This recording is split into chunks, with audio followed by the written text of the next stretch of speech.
You're listening to an Airwave Media Podcast. My name is Greg Jackson. I'm a PhD-holding historian, a professor, and the creator of History That Doesn't Suck, a podcast that makes legit, seriously researched American history come to life through entertaining stories. Join me for a chronological telling of the United States story, from the Revolution to fractious Civil War, tenacious inventors, brave reformers, and more. With more than 100 episodes, you can already binge listen your way from 1776 to the early 20th century. Listen to History That Doesn't Suck on Spotify.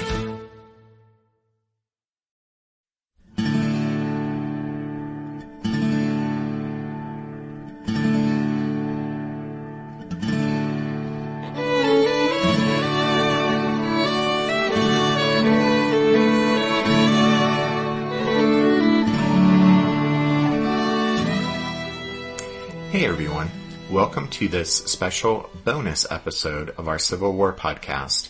My name is Rich. And I'm Tracy. Hello y'all. Thanks again for all those great 5-star reviews and ratings on iTunes.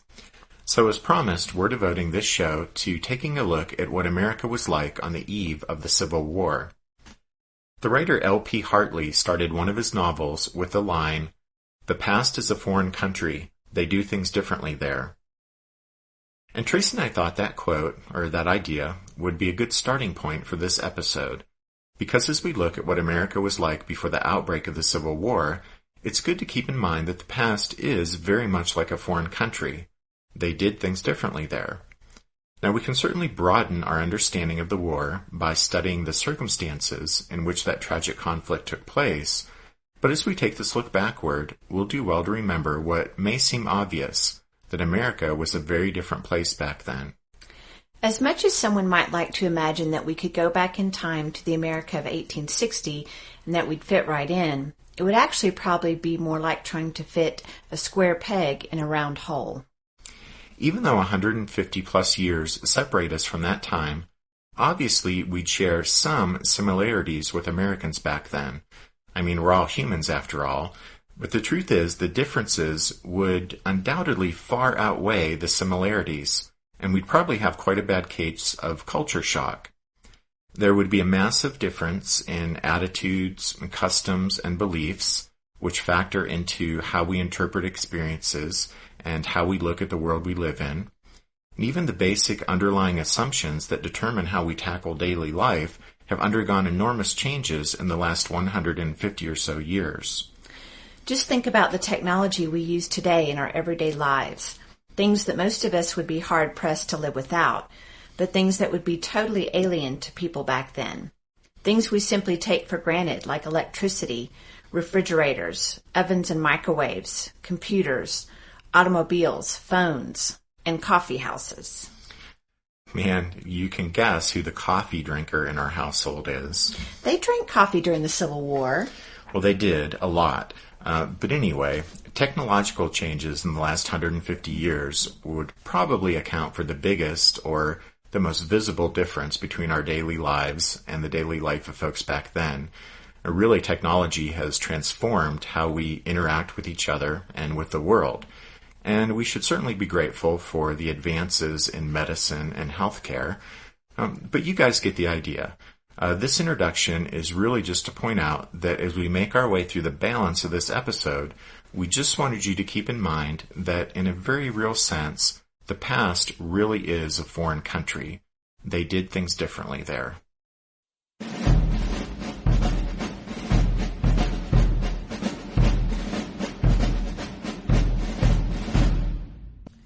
We're going to start off with population, so brace yourselves. We're going to throw some numbers at y'all. The total number of Americans recorded in 1790, the year of the first U.S. Census, was just a tick over 3.9 million, more than 80% of whom were white and of British ancestry. By the 1860 census, the U.S. population had increased to 31.4 million, now from a wide range of national and ethnic backgrounds, and that total included 4.4 million blacks. That amazing increase in population from 1790 to 1860 was mainly caused by natural growth. Americans during that period were apparently reproducing like bunnies, since even exclusive of immigration, the total still doubled every 25 years. But immigration did contribute to the increase. Immigration from Europe really got into full swing in the 1820s. During that decade, there were 143,000 newcomers. Between 1831 and 1840, nearly 600,000 people immigrated to the United States. And then between 1845 and 1860, 3 million new immigrants arrived, and most were from Germany and Ireland. You see, the Irish potato famine, which began in 1845, brought the Irish to cities on the northeastern seaboard, cities such as New York, Boston, and Philadelphia. And then the failed revolutions of 1848 brought German-speaking Europeans to Midwestern cities like St. Louis, Chicago, Milwaukee, and Cincinnati. Some immigrants settled in the South, but the vast majority chose to live in the North, and many would serve in the Union Army.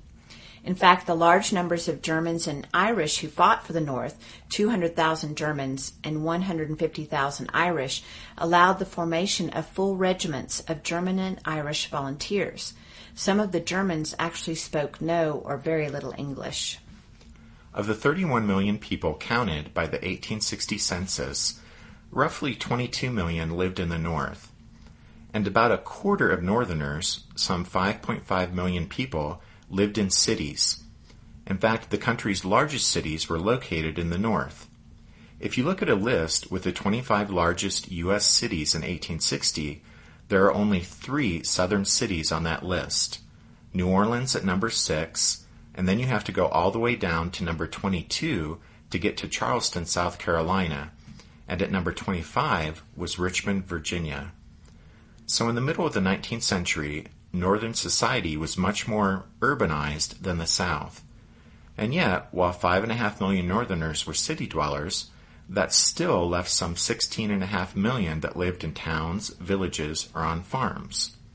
And we should probably take a moment here to define our terms. When we talk about the North, we're talking about the 23 states and 7 territories that stayed loyal to the Union during the Civil War, which includes the 4 slaveholding border states that did not secede: Delaware, Kentucky, Maryland, and Missouri. So the North really encompassed a huge geographical area, from New England through the Midwest, and then all the way out to California, and down into the Southwest with the New Mexico Territory. All told, the North covered around 3 million square miles, while the South covered about 750,000 square miles. And in speaking of the South, we're talking about the 11 states that seceded from the Union and then, as a political unit, formed the Confederate States of America. The total population of the South in 1860 was 9.1 million people, but it's very, very important to keep in mind that that figure included 3.5 million slaves, so over 1/3 of the South's total population was enslaved. If we ask you to guess which Southern state had the largest slave population, you might think it was one of the Deep South states, but Virginia actually had more slaves than any other Southern state. And then in 2 states, South Carolina and Mississippi, the slave population outnumbered the white population. On the eve of the Civil War, the Southern United States stood as the largest modern slave society in the world. And really, by 1860, the South was only competing with Cuba and Brazil for that dubious honor, as by that time, Cuba and Brazil were the only other places in the world, besides the American South, that also still practiced African slavery. The South's slaves were immensely valuable.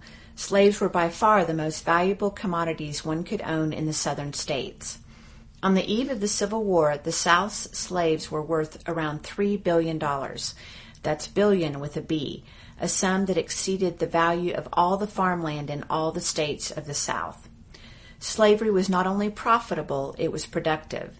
The labor of the South's enslaved population accounted for more than half of all the South's tobacco harvest, all of its sugar, rice, and hemp, and 90% of its cotton. And by 1860, cotton was America's single most valuable commodity.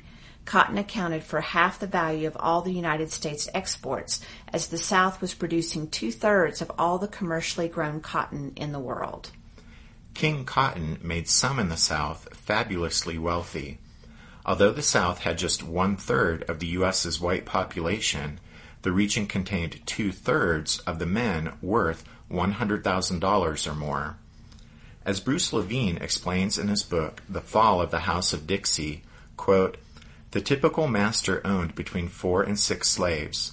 That much human property made him or her many times as prosperous as the average Southern farmer, but considerably less wealthy than those masters who owned at least 20 slaves, for whom the Federal Census Bureau reserved the title planter. Only 1 out of 8 Southern masters belonged to this group, some 46,000 in total, but as a group they controlled more than half of all the South's slaves and an even larger share of its total agricultural wealth. Some planters were far richer than others. The true planter aristocracy embraced 10,000 families that owned 50 or more slaves apiece. These were the people who, as the former North Carolina slave William Yancey later recalled, gave shape to the government and tone to society. They had the right of way in business and in politics." End quote. Overall, though, just 1 out of every 4 white families in the South in 1860 owned slaves. So as Allen Guelzo points out in his book Fateful Lightning, quote, "Beyond the actual slaveholders themselves, there existed a large population of non-slaveholding whites, and without their cooperation, slavery could never have survived. Apart from a tiny population of urban professionals, the non-slaveholding white population of the South was the very model of the yeoman farmer that the Jeffersonians had assumed to be the salt of the earth in the early years of the Republic. At the same time, they had been shunted into the least desirable lands by the greater purchasing power of cotton, and there they clung to the old model of self-sufficient corn and livestock agriculture." End quote. Guelzo goes on to point out that while these non-slaveholding whites may have had every reason to resent the economic success and political dominance of the great planters, but in reality the yeoman farmers and wealthy planters were united by their fear of the monstrous specter of abolition and racial equality. You see, in the social system of the South, which was built upon the foundation of African slavery, all white Southerners could feel they were members of a ruling class.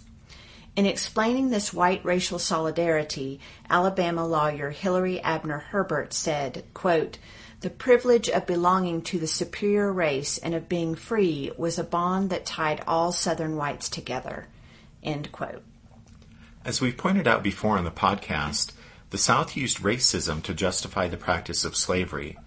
But it's important to remember that many white Northerners, while they may have opposed slavery as an institution, they were hardly less prejudiced than Southerners.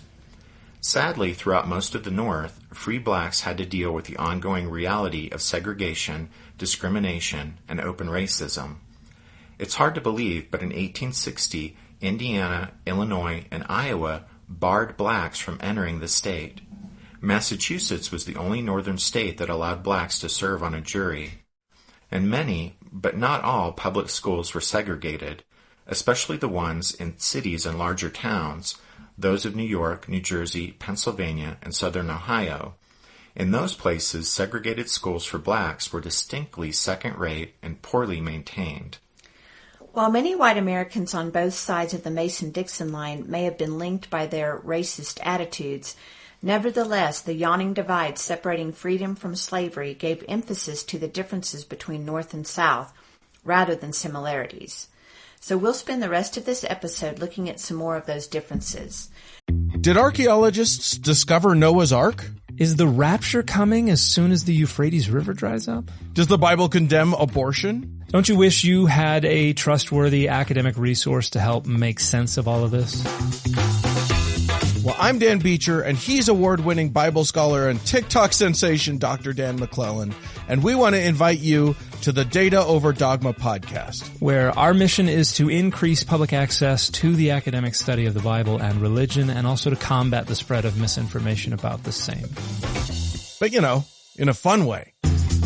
Every week we tackle fascinating topics, we go back to source materials in their original languages, and we interview top scholars in the field. So whether you're a devout believer, or you're just interested in a clear-eyed, deeply informed look at one of the most influential books of all time, we think you're going to love the Data Over Dogma podcast, wherever you subscribe to awesome shows.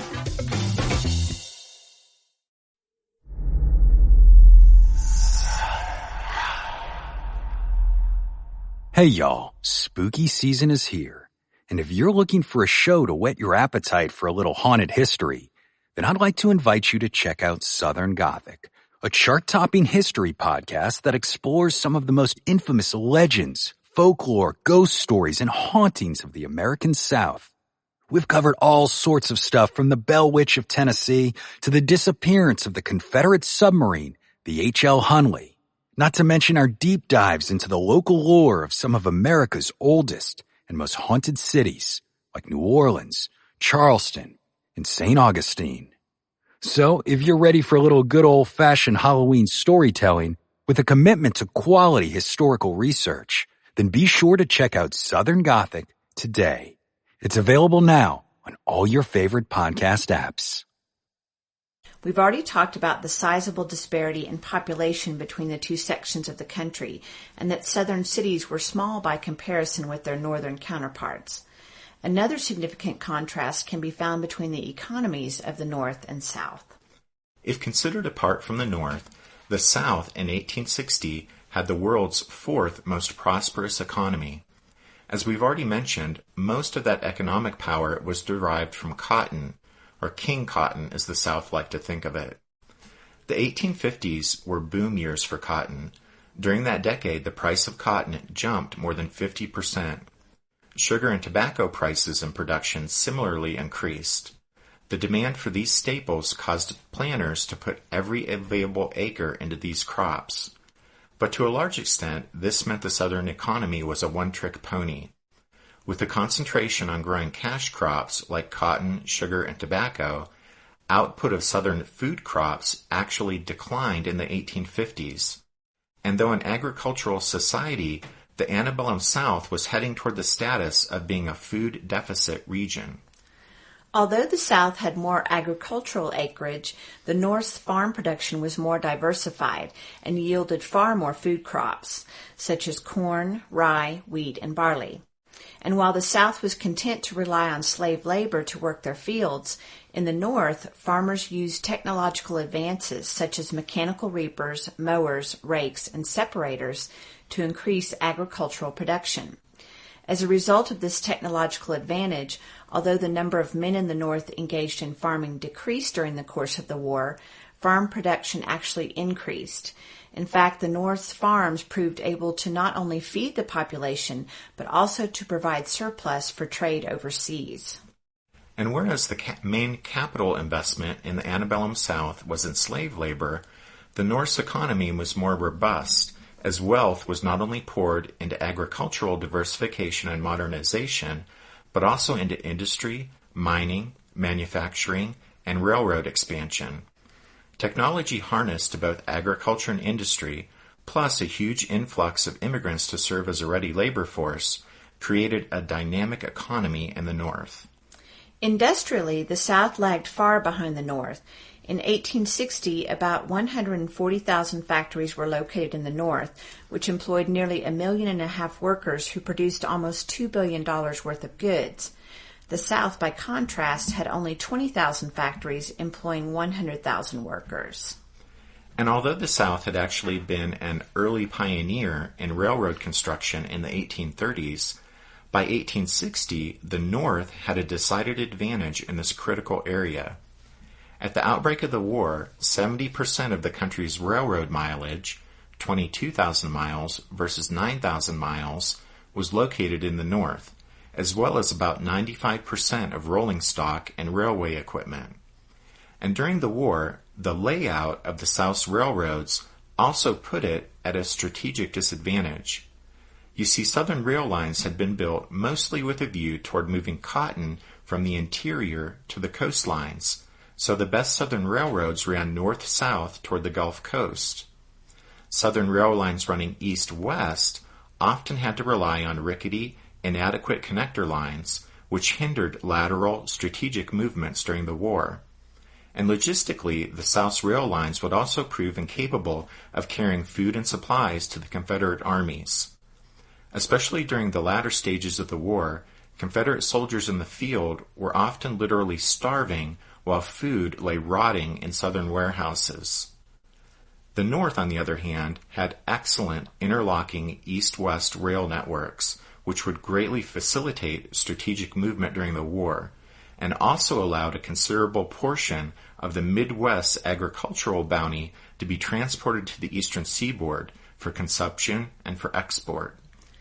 Financially, the North controlled more than 80% of the total U.S. bank deposits, about $189 million, and about 60% of the total gold reserves, around $56 million worth. This wealth was a significant factor in the North's ability to successfully finance the war effort. And while the South wasn't poor, most of its capital was invested in slaves.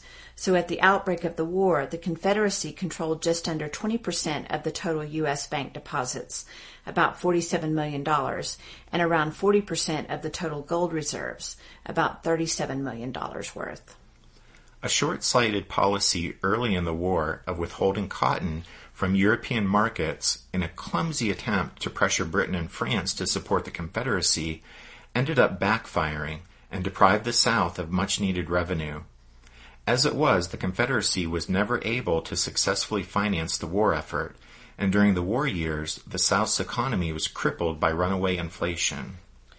So the contrast between North and South could be clearly seen in some significant economic differences. And then there was also a religious dimension to the divide between the two sections. As we've mentioned before on the podcast, in the years leading up to the Civil War, slavery led to a schism in the major American religious denominations.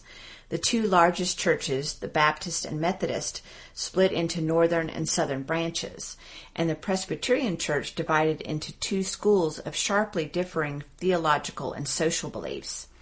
Sadly, Southern churches zealously proclaimed a biblical justification for slavery, and so ministers in their pulpits provided some of the loudest voices declaring slavery to be a positive good of the antebellum Southern culture. Another major difference between the North and South before the war could be seen in the area of education. Now, teaching children wasn't a prestigious occupation in the mid-19th century, and so many teachers in this era weren't especially well qualified. Nevertheless, public primary education was fairly widespread in the northern states, especially in towns and cities. And then many of the country's institutions of higher learning were located in the north. And as a result of all this, Northerners enjoyed a relatively high level of education and literacy. In the South, public primary education was the exception rather than the norm in most areas of the region. And while some of the country's oldest colleges were in the South, notably in Virginia, still such institutions were much less widespread than in the North. Planters and other members of the upper levels of Southern society typically sent their children to private schools or hired tutors to teach them. As a result, levels of education and literacy were considerably lower throughout the South than in the North. This is especially true if the 1/3 of Southerners who were uneducated slaves is taken into account. While some slaves and free blacks in the South did manage to become literate or achieve some limited level of education, they were the exception to the rule, since Southern states had laws forbidding blacks to be taught how to read and write. Free blacks in the North did have the opportunity for schooling, often supported by black churches, black aid and self-help societies, and anti-slavery societies. In some areas, public education was available, but both public and private schools were usually or mostly segregated, and education beyond primary school was not readily available to most black students. But here I have to mention Oberlin College in Ohio, since it was a significant exception to 19th century educational norms, in that Oberlin was both co-ed and integrated. One of our loyal British listeners, John W., recently sent us a message via Facebook asking about the differences between the North and the South. He asked if there was a line at which the divide occurred and if slavery was the determining factor in whether a state considered itself Northern or Southern, or if there were other factors involved. John said that as a Brit, he just didn't have a firm grasp on this concept of Northern and Southern, even though it was probably basic stuff for us as Americans. Tracy and I thought John's questions were great, especially since the whole concept of Northern and Southern really is probably one of those things that we Americans just take for granted. And so hopefully some of what we've already talked about in this episode helps explain the broad scope of the differences between the North and the South. And hopefully our discussion, not just in this show, but also throughout the entirety of the podcast, shows that most of the differences between the two sections of the country can ultimately be traced back to the practice of slavery and slavery's economic, social, and political consequences. So yes, John, it was mostly about slavery. But there was indeed also an actual line at which the North-South divide occurred. Traditionally, the boundary between North and South was seen as the Mason-Dixon line, which you guys may have heard us mention previously on the podcast at different times. In 1767, two Englishmen, Charles Mason and Jeremiah Dixon, completed a survey that marked what had been a disputed boundary between Pennsylvania and Maryland. And by the early 1800s, that boundary line, the Mason-Dixon line, had become more significant since most free states were entirely north of the line, and most slave states were entirely to the south of it. And so before the Civil War, for Americans, the Mason-Dixon line defined the geographic and cultural boundary between North and South, between free and slave states. And then, even as America expanded westward with the movement of settlers, the dividing line between North and South also shifted westward. Out there, it was the Ohio River. And eventually, with pioneers pushing ever further west, with the Missouri Compromise, it was the venerable 3630 line. So, interestingly, in American history, there was always a line between North and South, whether it was the Mason-Dixon line, the Ohio River, or the 3630 line.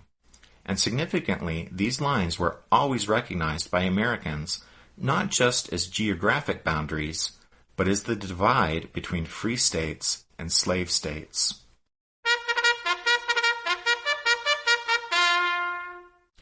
That means it's time for this episode's book recommendation. And our recommendation for this episode is Life in Civil War America by Michael Varhola. Our original idea for this bonus episode was to show what life was like in 1860 America by looking at the things that made up the daily lives of Americans back then. Really everyday things like clothing, food and diet, and even fun and games. But obviously the show morphed into something different than that. We kept the original introduction since we thought the past is a foreign country stuff is pretty good. But from there we took the show in a different direction than we'd originally planned. And we ended up highlighting some of the big, major differences between the North and South at the time the war broke out. Differences that would, in ways large and small, play some part in defining the shape and course of the war itself. So, we hope you enjoyed the direction we eventually went with this bonus episode.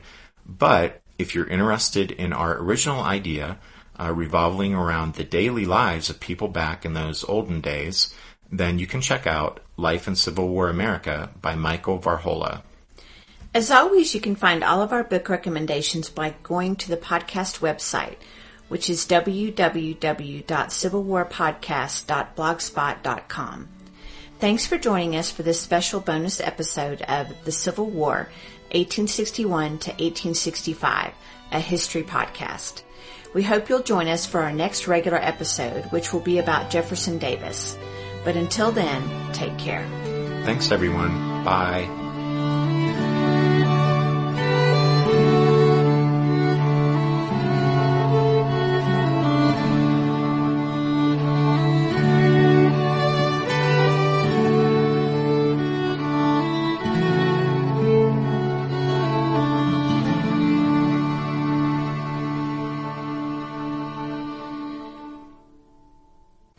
Hey everyone, welcome to this special bonus episode of our Civil War.